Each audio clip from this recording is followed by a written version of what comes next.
Hello everyone, आज हम पढ़ेंगे क्लास 10th की फिजिक्स का चैप्टर नंबर 2 जिसका नाम है human I and colourful world. तो ये जो चैप्टर है वो दो पार्ट्स में डिवाइडेड है, जिसमें पहला पार्ट है ह्यूमन आई के बारे में, जिसमें हम आई के पार्ट्स और उनके फंक्शंस के बारे में स्टडी करेंगे और साथ में हम हमारी आईज में जो डिफेक्ट्स होते हैं उनके बारे में पढ़ेंगे।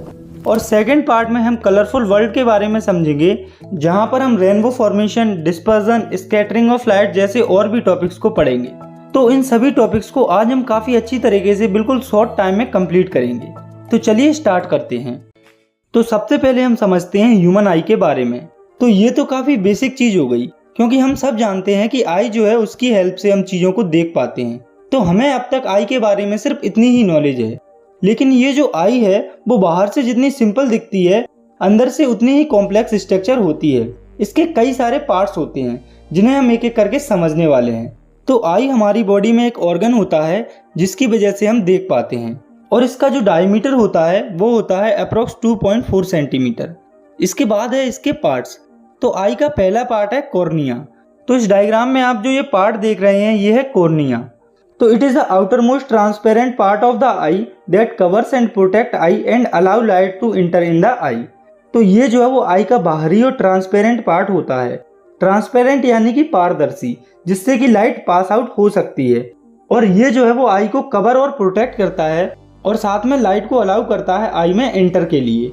इसके बाद है अगला पार्ट जो कि है आइरिस।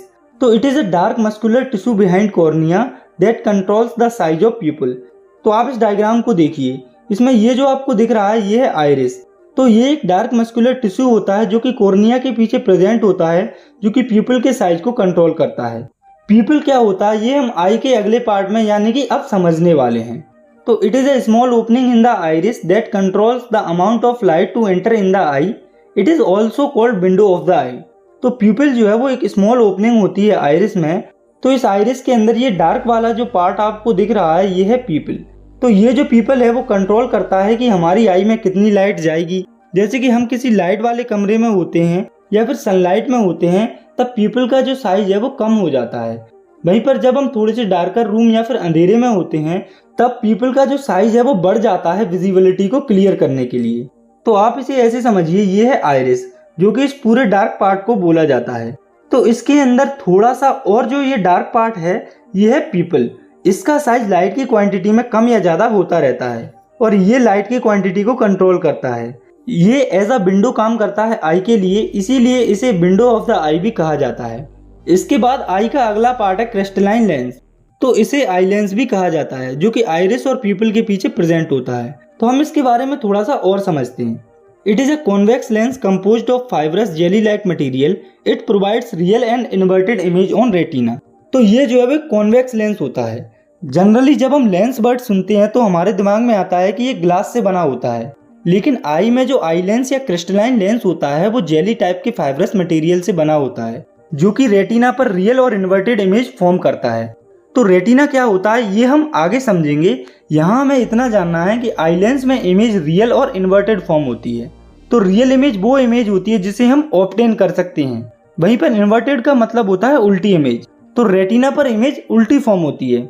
इसके बाद अगला पार्ट जो कि हमें समझना है वो है रेटिना। तो जो रेटिना होता है वो आई में बिल्कुल पीछे की तरफ प्रेजेंट होता है, जिस पर रियल और इन्वर्टेड इमेज फॉर्म होती है। तो इसके बारे में भी हम थोड़ा सा समझते हैं। It is a membrane that contain many light sensitive cells on back of an आई।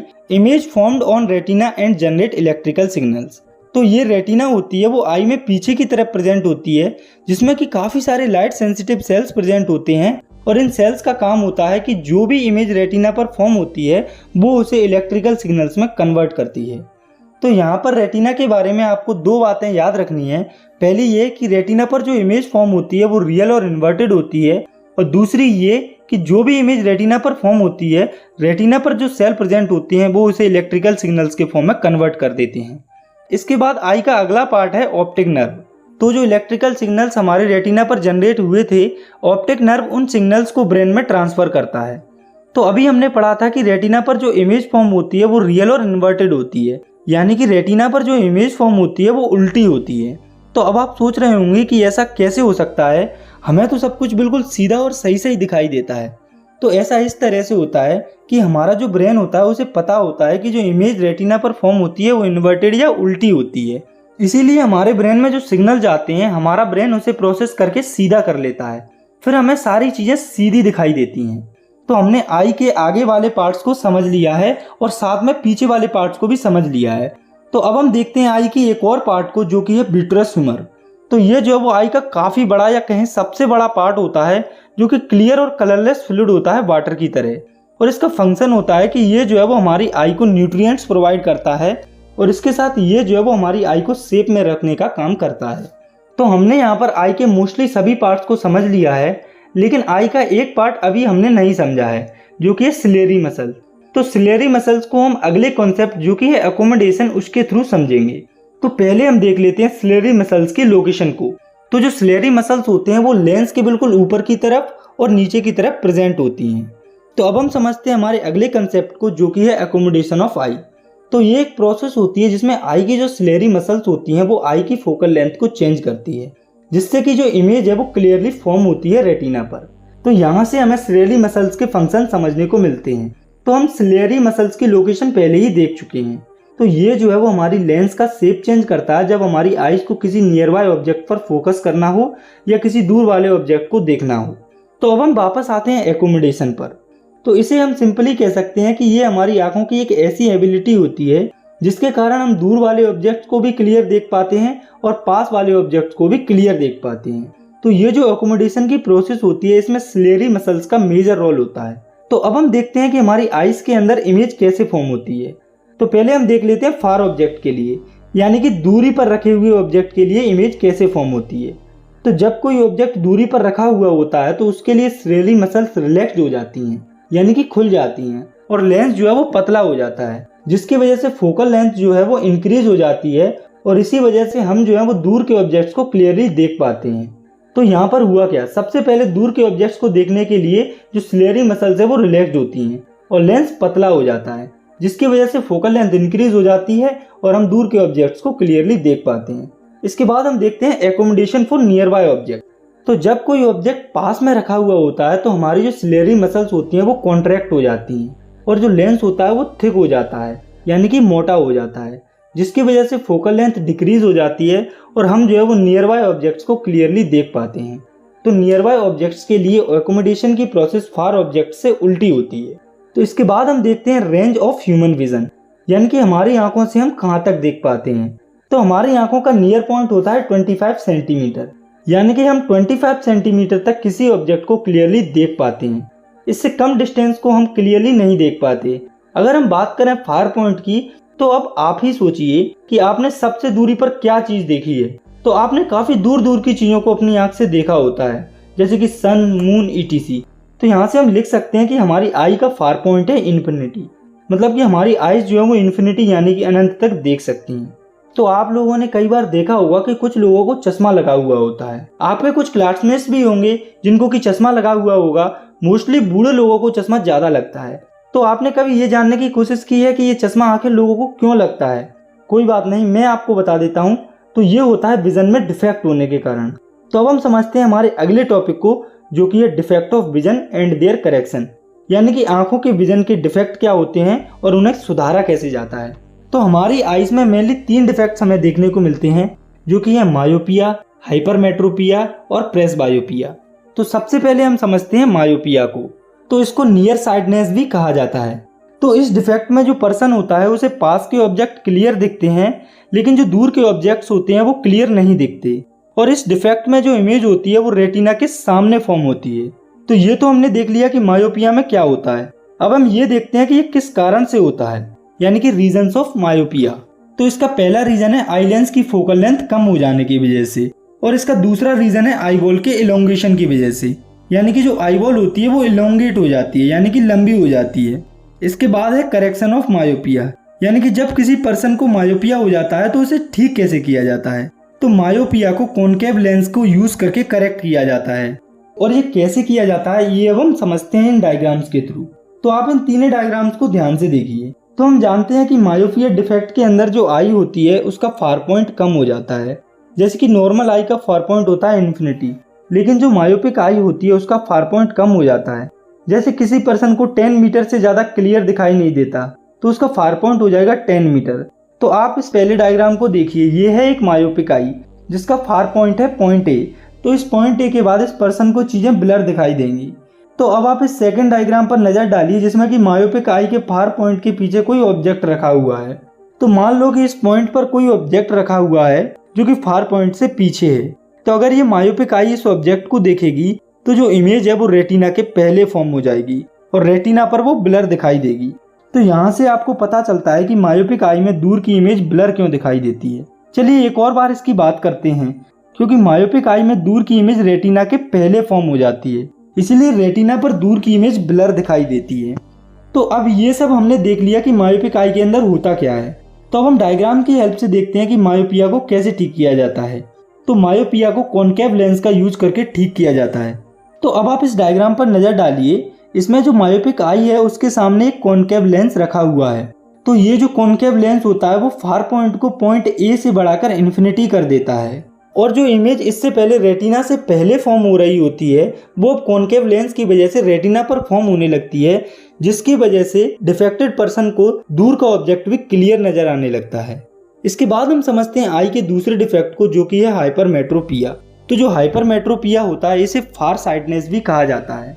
तो हाइपरमेट्रोपिया आई का ऐसा डिफेक्ट होता है जिसमें डिफेक्टेड पर्सन को दूर के ऑब्जेक्ट क्लियरली दिखाई देते हैं लेकिन पास के जो ऑब्जेक्ट्स होते हैं वो क्लियरली दिखाई नहीं देते हैं। और हाइपरमेट्रोपिया में जो इमेज होती है वो रेटिना के पीछे फॉर्म होती है। तो अब हम देखते हैं रीजंस ऑफ हाइपरमेट्रोपिया, यानी कि हाइपरमेट्रोपिया के कारण। तो हाइपरमेट्रोपिया के मेनली दो रीजन होते हैं, जिसमें कि पहला है focal length of I increases, यानी कि आई लेंस के फोकल लेंथ के बढ़ जाने के कारण, और इसका दूसरा रीजन है आई बॉल के छोटा हो जाने के कारण। तो अब हमने हाइपरमेट्रोपिया और उसके रीजन के बारे में समझ लिया है। इसके बाद हम देखते हैं करेक्शन ऑफ हाइपरमेट्रोपिया के बारे में, यानी कि हाइपरमेट्रोपिया को कैसे ठीक किया जाता है।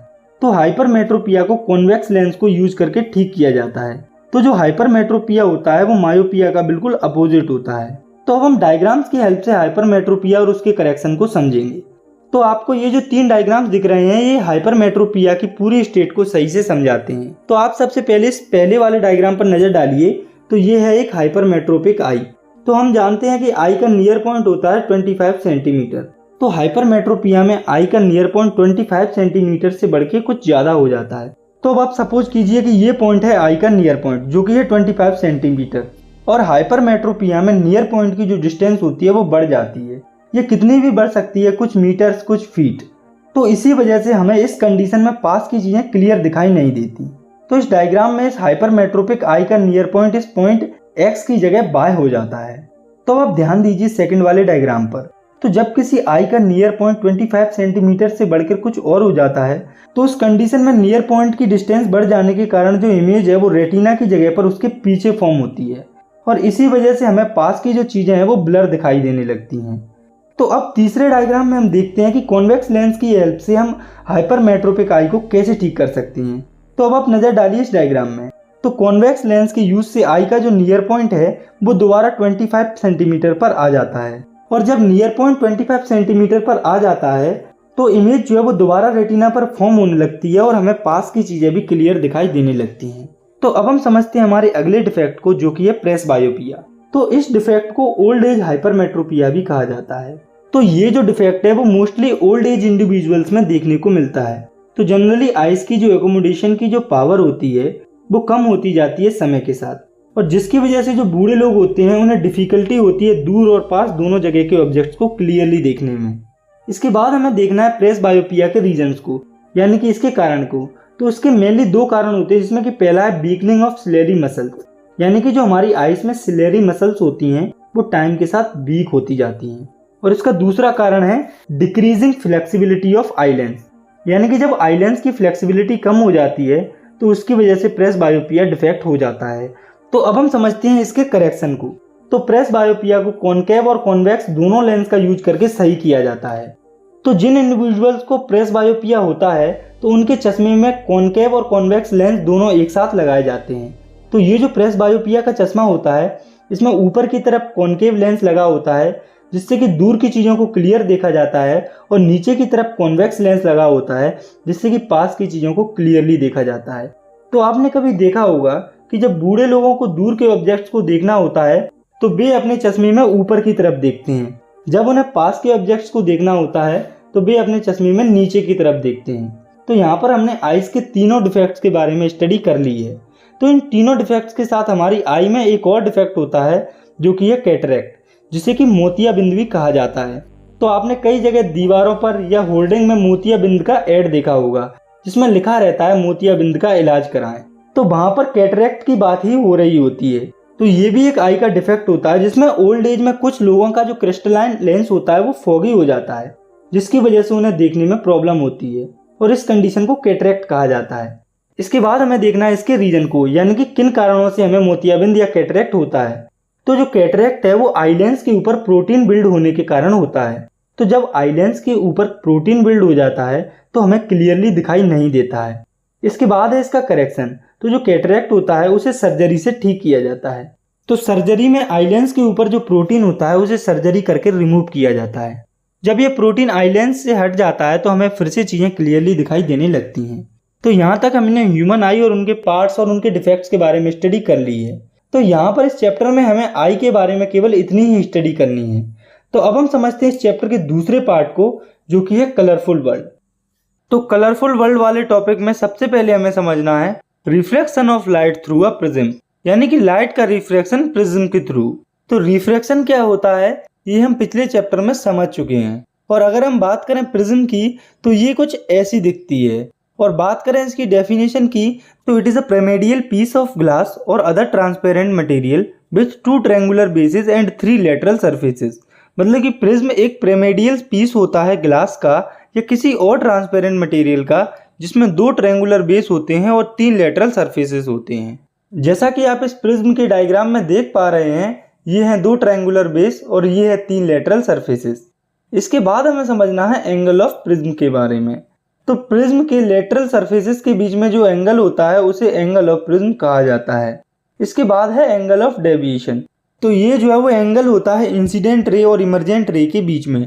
तो ये तो हुई इसकी डेफिनेशन। अब हम प्रिज्म के थ्रू समझते हैं कि ये क्या होता है। अब आप सपोज कीजिए कि ये एक लेज़र है और उसमें एक लाइट निकल रही है। अगर उस लाइट के बीच में कोई ऑब्जेक्ट नहीं आता है तो वो लाइट सीधी चली जाती है इस तरह से। और अब सोचो कि अगर ये जो लाइट है जो कि सीधी जा रही है, इसके बीच में एक प्रिज्म आ जाए, तो जब प्रिज्म इस लाइट के सामने आ जाएगी तो ये जो लाइट है वो इस तरह से डेविएट हो जाएगी। तो ये जो प्रिज्म में इंसिडेंट हो रही है इसे कहते हैं इंसिडेंट रे, और ये रे जो प्रिज्म से इमर्ज हो रही है ये है इमर्जेंट रे।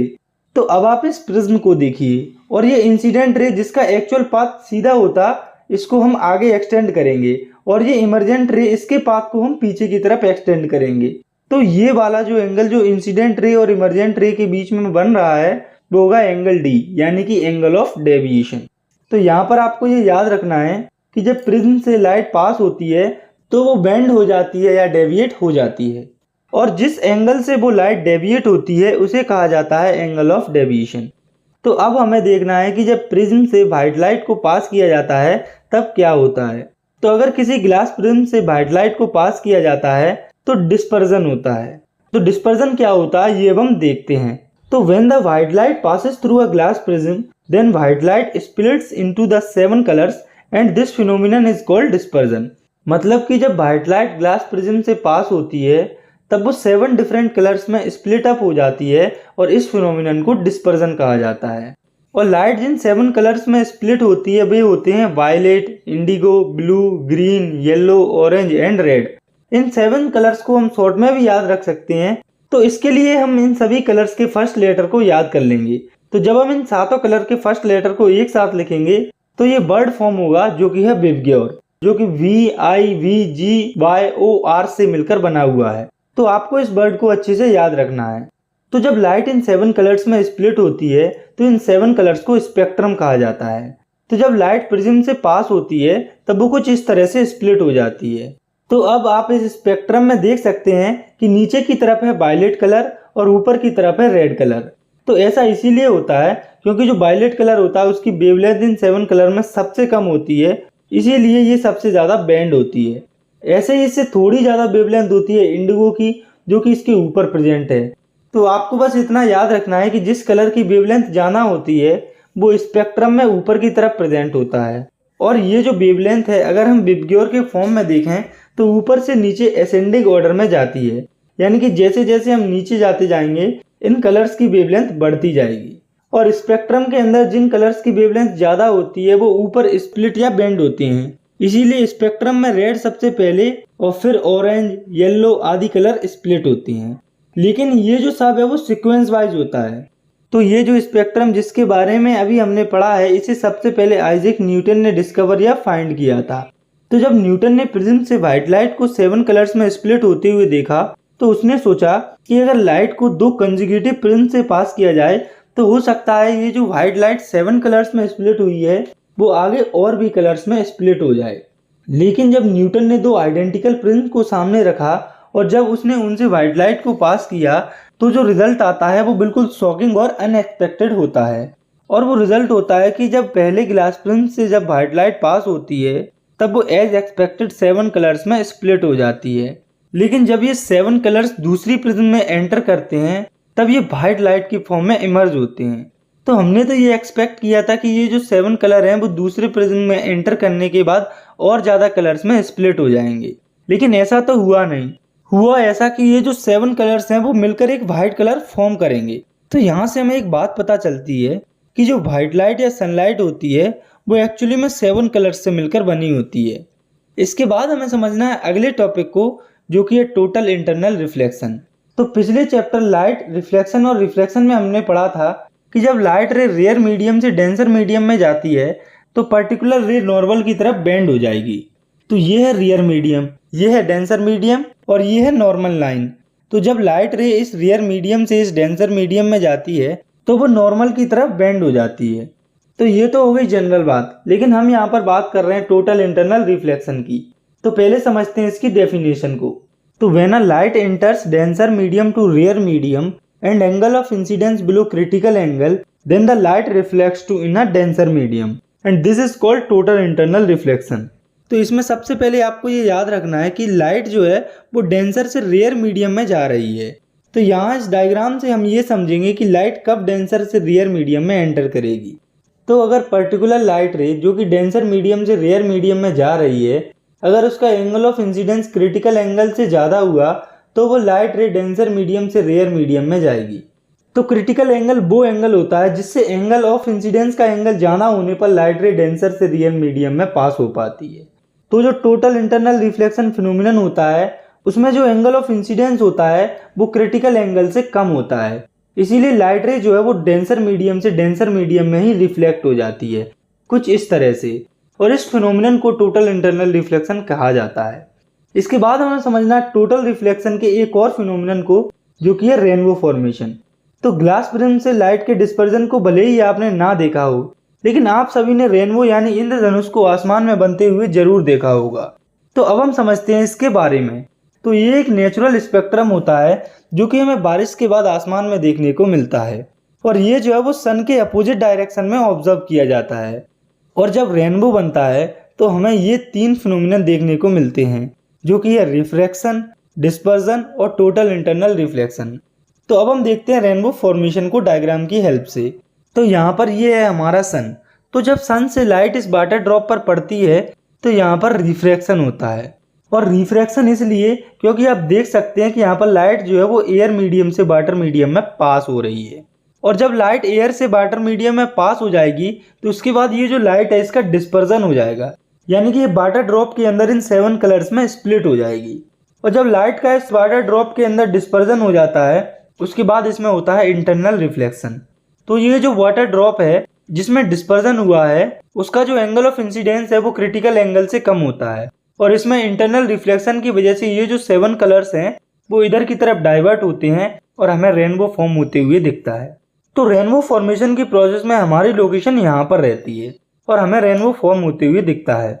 इसके बाद हम समझते हैं अगले फिनोमिनन को, जो कि है एटमॉस्फेरिक रिफ्रैक्शन। तो पिछले चैप्टर में हमने रिफ्रैक्शन के बारे में पढ़ा था और आज भी हम रिफ्रैक्शन को ही पढ़ने जा रहे हैं। लेकिन ये वाला जो रिफ्रैक्शन जो कि हम पढ़ने जा रहे हैं ये सिंपल रिफ्रैक्शन से थोड़ा अलग है, क्योंकि अब हम पढ़ने जा रहे हैं रिफ्रैक्शन को एटमॉस्फेयर के अंदर। तो आप सभी ने बचपन में एक पोएम जरूर पढ़ी या सुनी होगी, और अभी भी आप छोटे बच्चों से वो पोएम सुनते होंगे जिसका नाम है ट्विंकल ट्विंकल लिटिल स्टार। तो ये पोएम हर किसी ने अपने बचपन में जरूर पढ़ी या सुनी होती है।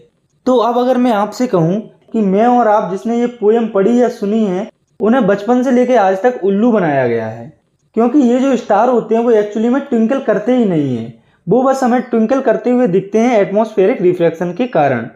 तो इसको समझने से पहले हम समझते हैं एटमॉस्फेयर को। तो ये जो वो गैसेस की लेयर से बना होता है जो कि पूरे प्लैनेट को सराउंड करता है। जैसे कि अर्थ का है एक पर्टिकुलर एटमॉस्फेयर जो कि gases, water droplets, dust particles etcetera से मिलकर बना होता है। और हम जानते हैं कि जो रिफ्रैक्शन होता है वो होता है मीडियम्स में रिफ्रैक्टिव इंडेक्स के गैप से। और हमारे एटमॉस्फेयर में भी कुछ हॉट गैसेस होती हैं, कुछ कोल्ड गैसेस होती हैं, और हॉट और कोल्ड गैसेस के रिफ्रैक्टिव इंडेक्स में भी कुछ गैप होता है। जैसे कि हॉट गैसेस का रिफ्रैक्टिव इंडेक्स कम होता है कोल्ड गैसेस से, और इसी रिफ्रैक्टिव इंडेक्स के गैप की वजह से लाइट जब एटमॉस्फेयर में डिफरेंट गैसेस से पास होती है जिनके रिफ्रैक्टिव इंडेक्स अलग अलग होते हैं, उसमें रिफ्रैक्शन होता है। और लाइट के उस एटमॉस्फेयर में रिफ्रैक्शन को एटमॉस्फेरिक रिफ्रैक्शन कहा जाता है। और ये जो एटमॉस्फेरिक रिफ्रैक्शन होता है, इसकी वजह से मेनली हमें दो फिनोमिनन देखने को मिलते हैं, जो कि ट्विंकलिंग ऑफ स्टार यानी कि तारों का टिमटिमाना, और advance sunrise and delayed sunset यानी कि सूर्य के अस्त और उदय होने में इस फिनोमिनन का रोल होता है। और ये दोनों फिनोमिनन कैसे होते हैं ये अब हम समझते हैं। तो पहले हमें देखना है ट्विंकलिंग ऑफ स्टार वाले फिनोमिनन को। तो मैं आपको बताना चाहता हूँ कि ये जो स्टार होते हैं वो एक्चुअली में ट्विंकल करते ही नहीं हैं, ये बस हमें टिमटिमाते हुए दिखते हैं, एक्चुअली में टिमटिमाते नहीं हैं। इसे आप इस डायग्राम से समझिए।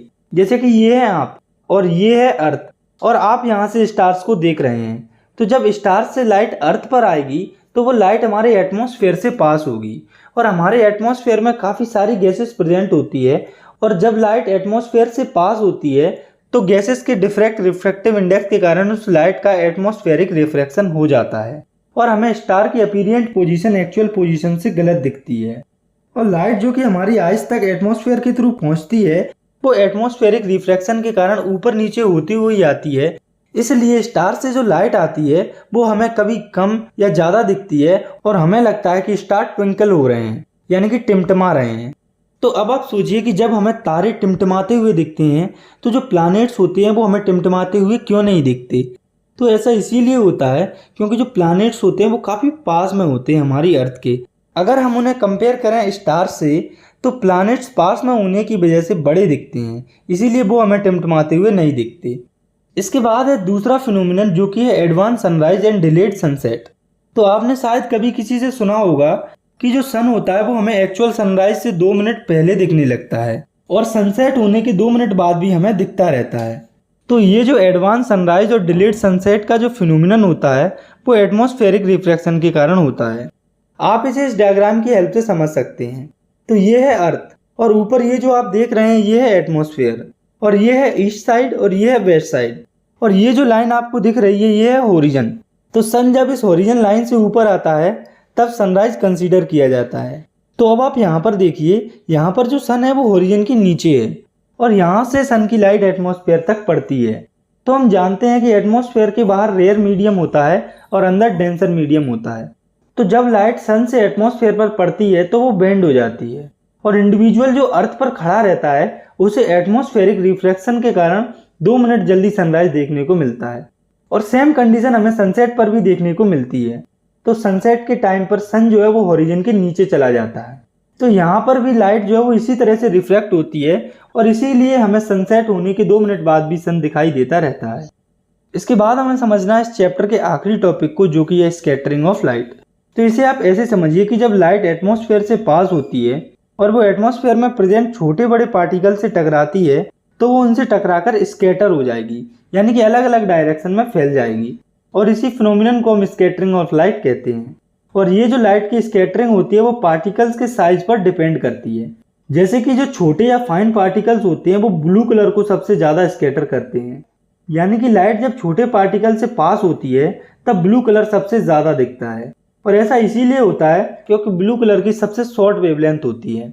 वहीं पर जब लाइट मीडियम साइज के पार्टिकल से पास होती है तो मेनली रेड कलर स्कैटर होता है, क्योंकि रेड कलर की वेवलेंथ लंबी होती है।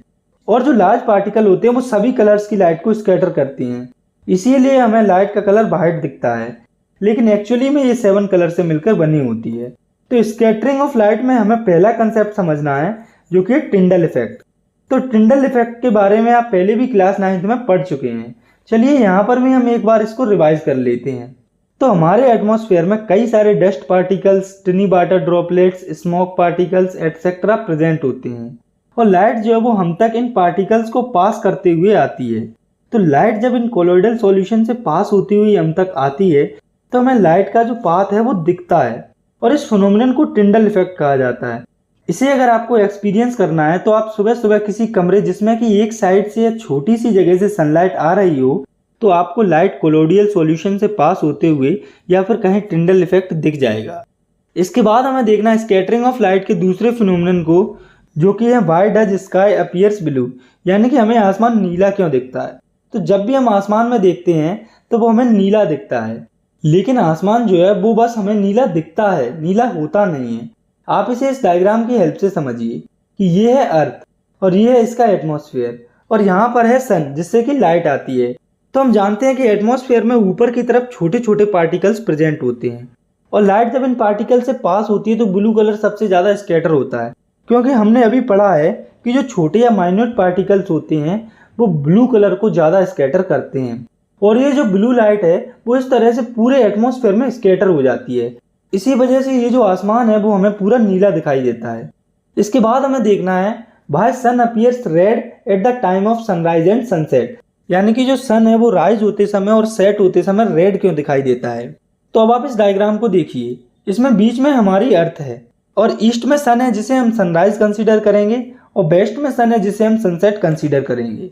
तो सनसेट और सनराइज के टाइम पर जो सन होता है वो हॉरिजन के पास में होता है, इसीलिए जो सनलाइट होती है उसे ज़्यादा डिस्टेंस कवर करनी पड़ती है अर्थ तक आने के लिए।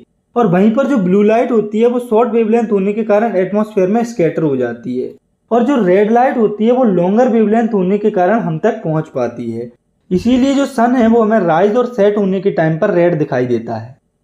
तो इसी के साथ हमारा ये जो चैप्टर है वो यहाँ पर खत्म होता है। आई होप आपको अच्छे से समझ में आया होगा। अगर वीडियो पसंद आई है तो आप इसे लाइक कर सकते हैं और साथ में अगर आप चाहें तो क्लास 10 की वीडियोस को आगे देखने के लिए इस चैनल को भी सब्सक्राइब कर सकते हैं। तब तक के लिए thanks for watching, take care, bye bye.